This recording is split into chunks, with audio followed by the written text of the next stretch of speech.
Hello everyone, welcome back to my YouTube channel. Friend, जैसे कि आप सभी जानते हैं कि वेस्ट बंगाल सेट एग्ज़ाम का नोटिफिकेशन आउट हो चुका है और 1 अगस्त से उसके एप्लीकेशन फॉर्म भी ऑनलाइन होने लगे हैं और उन्होंने अपने एग्ज़ाम डेट को भी क्लियर कर दिया है कि दिसंबर में हमारा एग्ज़ाम होने वाला है।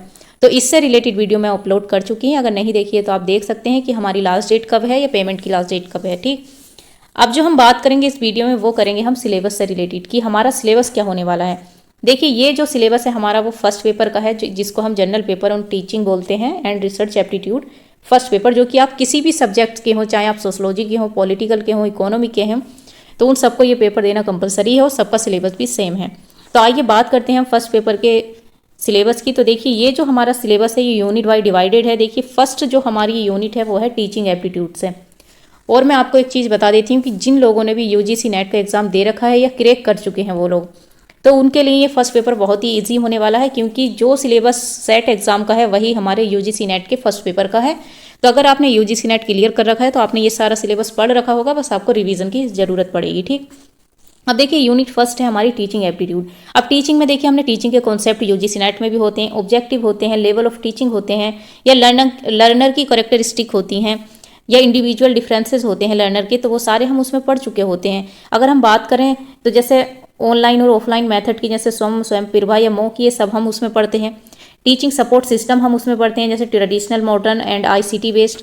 तो इसमें हमें कोई भी न्यू चीज़ हमें देखने को नहीं मिलेगी, तो इसलिए उन लोगों के लिए बहुत ही बेनिफिशियल होने वाला है जो यूजीसी नेट क्लियर कर चुके हैं। तो ये थी हमारी फर्स्ट यूनिट। अब हम बात करते हैं सेकेंड यूनिट की। सेकेंड यूनिट हमारी क्या है? Research aptitude. तो देखिए, यूजीसी नेट में भी हमारा रिसर्च एप्टीट्यूड होता है और सेकेंड यूनिट ही होता है। तो इसमें क्या पढ़ना है? हमें रिसर्च पढ़ना है, उसका मीनिंग पढ़ना है, टाइप्स पढ़ने हैं, करेक्टरिस्टिक्स पढ़ने हैं, पॉजिटिविज्म एंड पोस्ट पॉजिटिविज्म पढ़ना है, अप्रोच टू रिसर्च पढ़ना है। तो ये सब यूजीसी नेट में दे रखा होता है।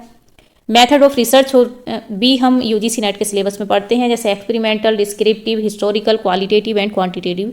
स्टेप ऑफ रिसर्च हम पढ़ते हैं, आर्टिकल राइटिंग पढ़ते हैं, फॉर्मेट एंड स्टाइल भी पढ़ते हैं, एप्लीकेशन ऑफ आईसीटी भी पढ़ते हैं और रिसर्च एथिक्स भी पढ़ते हैं। तो ये बहुत ही कम सिलेबस है। मतलब अगर देखा जाए तो अगर आप पीएचडी करते हैं, आप असिस्टेंट प्रोफेसर बनना चाहते हैं, तो आपको रिसर्च की इतनी बेसिक नॉलेज तो होनी ही चाहिए। तो ये भी इतना कोई डिफिकल्ट नहीं है, अगर आप पढ़ेंगे तो अच्छे से इसको कर पाएंगे। तीसरा जो हमारा यूनिट है वो है कॉम्प्रीहेंशन। इसमें आपको एक पैसेज दे दिया गया होगा, वहाँ से आपको क्वेश्चन इजीली, ये तो बहुत ईजी है, आप लोग कर ही लेंगे। फोर्थ जो हमारा यूनिट है वो है कम्युनिकेशन। तो देखिए, कम्युनिकेशन में भी हम यूजीसी नेट में पढ़ते हैं। कम्युनिकेशन के meaning, type and characteristic of communication, ये सब यूजीसी नेट में होता है। इफेक्टिव कम्युनिकेशन क्या है, वर्बल, नॉन वर्बल, ये सब हम पढ़ते हैं। इंटरकल्चर एंड ग्रुप कम्युनिकेशन पढ़ते हैं। क्लासरूम कम्युनिकेशन हम पढ़ते हैं।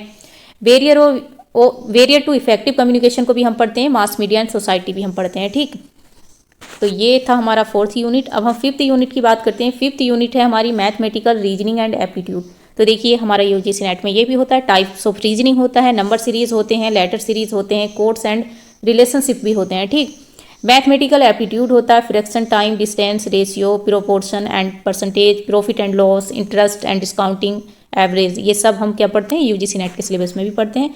तो सिमिलरली अगर देखा जाए तो सेट एग्जाम और यूजीसी नेट एग्जाम का फर्स्ट पेपर का सिलेबस ऑलमोस्ट सेम ही है। अब देखें यूनिट 6 लॉजिकल रीजनिंग, इसको भी हम पढ़ते हैं। इसमें आर्गूमेंट्स होते हैं, फॉर्म्स होते हैं, स्ट्रक्चर ऑफ कैटेगोरिकल पोजीशन होती है, मूड एंड फिगर होते हैं, फॉर्मल एंड इनफॉर्मल फैलेसीज होती हैं, यूज़ ऑफ लैंग्वेज होता है। तो ये सारे हम लॉजिकल रीजनिंग में पढ़ते हैं, आप इसको भी देख लीजिएगा। 7 यूनिट है हमारी डेटा इंटरप्रिटेशन, जो कि sources, equation and classification of data पढ़ते हैं। क्वांटिटेटिव एंड क्वालिटेटिव पढ़ते हैं हम, जो कि हम रिसर्च में भी पढ़ते हैं। ग्राफिकल रिप्रेजेंटेशन, जैसे bar chart, histogram, pie chart, table chart, line chart and mapping and data interpretation and data and governance, तो ये सब हम पढ़ते हैं। इंफॉर्मेशन एंड कम्युनिकेशन है हमारा 8 यूनिट, यानी कि आईसीटी। इसमें हम आईसीटी को पढ़ेंगे, टर्मिनोलॉजी को समझेंगे, basic of internet, intranet, email, audio and video conferencing को समझेंगे, digital initiative in higher education को समझेंगे, आईसीटी एंड गवर्नेंस को समझेंगे। ठीक, ये है हमारा 9th यूनिट, जो कि है people and development and environment, people development and environment. तो ये देखिए, थोड़ा सा मुझे सबसे ज़्यादा सिलेबस मुझे इन्वायरमेंट का लगा है। ये भी आप इजीली कवर कर पाएंगे, क्योंकि सारे अभी मैं बताऊंगी आपको कहाँ से कवर करना है। देखिए, डेवलपमेंट एंड इन्वायरमेंट पढ़ना है, millennium development and sustainable development goal को आपको पढ़ना है, ह्यूमन एंड इन्वायरमेंट इंट्रोडक्शन पढ़ना है। Anthropogenic activities and their impact on environment पढ़ना है। जो भी इन्वायरमेंटल इशूज़ होते हैं उसको पढ़ना है, लोकल लेवल पर हो, रीजनल लेवल पर हो या ग्लोबल लेवल पर हो, जैसे air pollution, water pollution, soil pollution, ये सारा आपको पढ़ना है। Impact of pollutants of human health पढ़ना है। ये इन्वायरमेंट का जो है ये थोड़ा सा सबसे ज़्यादा मुझे लगा है। एंड में इसकी जो है एक्ट दे रखे हैं, जैसे environmental protection act 1986, national action plan on climate change, international agreement effort जैसे Montreal protocol, Rio summit, convention on biodiversity, Kyoto protocol, Paris agreement, international solar alliance. उसके बाद हम देखेंगे यूनिट 10 जो कि है हमारी हायर एजुकेशन सिस्टम, जो कि हमारे यूजीसी नेट के सिलेबस में भी दे रखी है। ठीक, अब मैं आप लोगों को बताती हूँ कि आपको कहाँ से कवर करना है।